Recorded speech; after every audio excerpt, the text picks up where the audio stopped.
Fala aí, fanático vascaíno, fanática vascaína, que alegria encontrar você aqui nesta quinta-feira. Ótimo dia para você, chega deixando o seu like, que é a mãozinha que está aqui embaixo, comenta, compartilha, manda para geral, se inscreve no nosso canal, dá aquela moral, porque sábado tem, eu ia cantar domingo, eu vou ao Maracanã, onde estou nesse momento, mas não, é sábado eu venho ao Maracanã para o grande clássico Vasco e Flamengo. Pô, Azevedo, mas grande clássico, o Vasco não está com esse time todo, o adversário tem um time mais forte. Você entra desmotivado para torcer pelo Vasco quando enfrenta o Flamengo?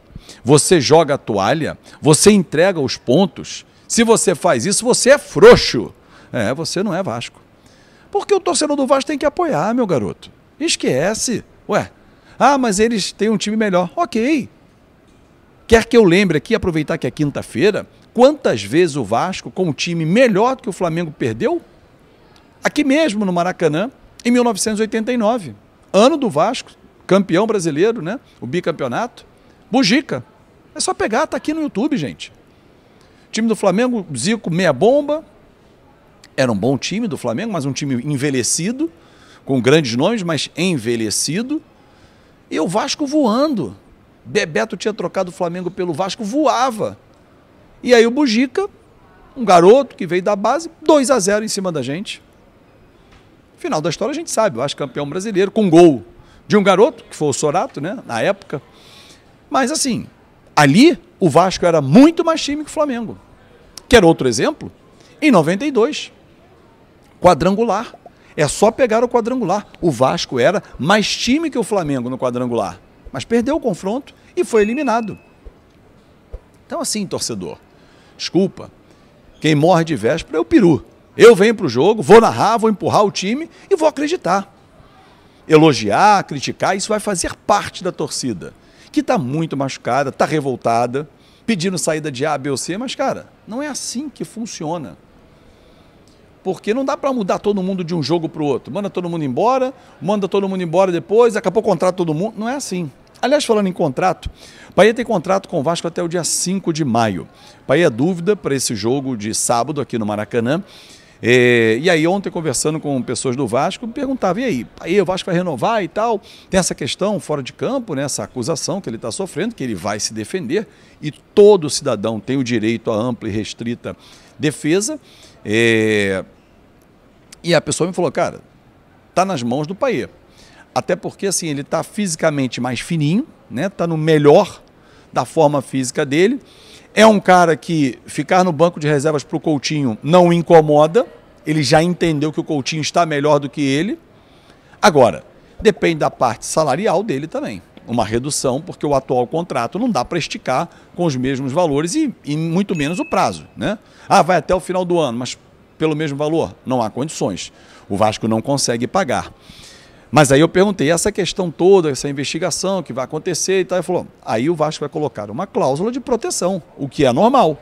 Caso aconteça alguma condenação, nem o Vasco vai referendar, obviamente, né, o Payet, porque a acusação que é imputada a ele, se for comprovada, o Vasco, pelos seus valores, e nenhum de nós vai concordar com o que aconteceu. Bom, fechei o parênteses.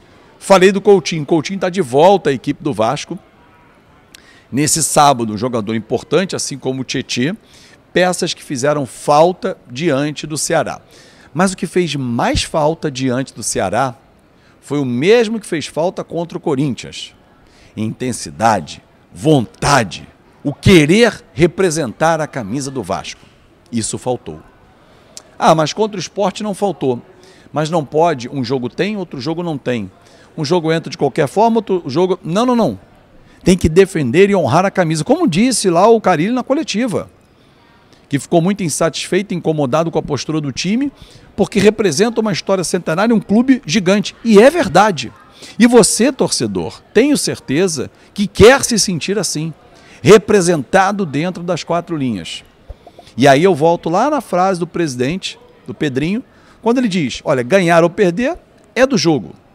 Agora, a forma como você negocia o resultado é que eu não abro mão. E eu concordo com ele.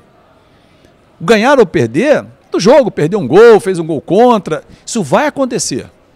o árbitro não deu o impedimento, validou o impedimento, aquelas lambanças que a gente já conhece.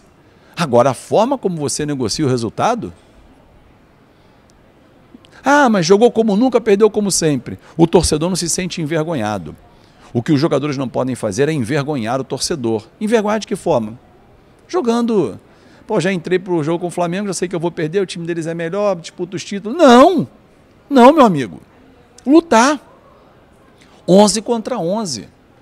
Tem que fazer valer o tamanho e a força do Vasco da Gama no Maracanã. Meio a meio, né? Divisão de ingressos, no acordo que foi feito entre as diretorias, e o Vasco da Gama vai ter aí a possibilidade de customizar o seu vestiário, enfim, de ter algumas receitas também que ele não tinha acesso como um mandante locatário, mas nesse acordo fica melhor para a direção para poder fazer. Espero uma grande festa no Maracanã, no próximo sábado, como sempre foi Vasco e Flamengo. Eu sou da época, vou fazer 48 anos, não escondo de ninguém a minha idade, em que entravam as torcidas, as bandeiras no meio ali, cada uma é para o seu lado. A do Flamengo entrando lá do outro lado ia para o lado direito e a do Vasco ia para o lado esquerdo. Flamengo no norte, Vasco no sul. E sempre foi assim. E aí, pô, a escalação no telão, que não era telão, era um placar eletrônico, né, com pouquíssimos recursos, mas saiu o nome, cada um cantava mais forte, era o duelo das bandeiras, do canto, da voz e dentro do campo, com jogadores que representavam você, torcedor. E que assim seja no próximo sábado, aqui no Maracanã, uma grande partida, e que o Vasco comece a engrenar uma sequência de vitórias, né, e bons resultados. Empatar com o Flamengo é um bom resultado. Para que você tenha uma ideia, torcedor, a comissão técnica do Vasco, todas elas fazem assim. Por exemplo, um recorte, 5 jogos, que é a 5ª rodada agora sábado, né? Quantos pontos o Vasco pode fazer? Num cenário pessimista, 6. Por 2 vitórias a gente consegue em 5 jogos. Perfeito. Pô, um cenário realista, 9 pontos. É um cenário bem razoável, 3 vitórias. E você tinha essa possibilidade. 10, já começa a ser mais otimista. 12, pô, tu está sendo bem otimista. Beleza. O Vasco tem 6 em 12. 50% dos pontos disputados, o Vasco conquistou. É uma conta maneira para quem vai ficar no 10º lugar. Mas é isso que a gente quer para o time? Ou você, na terça-feira, encerrou o jogo, a nossa transmissão, falou assim, porra, era um jogo que dava para vencer. Se tivesse mais intensidade, mais vontade, dava para ter vencido. Só que esse jogo não volta mais. E aí você vai buscar que pontos que lá na frente você considera que são difíceis.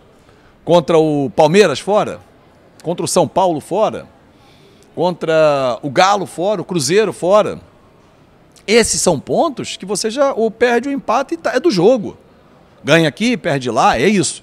Agora, o Mirassol tem que ir lá para, pelo menos, trazer o empate, fazer 4 pontos no confronto. É você olhar o confronto de ida e volta. Pô, da ida com o Ceará, a gente perdeu 2-1. E jogando mal. Nós jogamos muito mal. É isso, torcedor. Um grande abraço para você, fique com Deus e até mais tarde.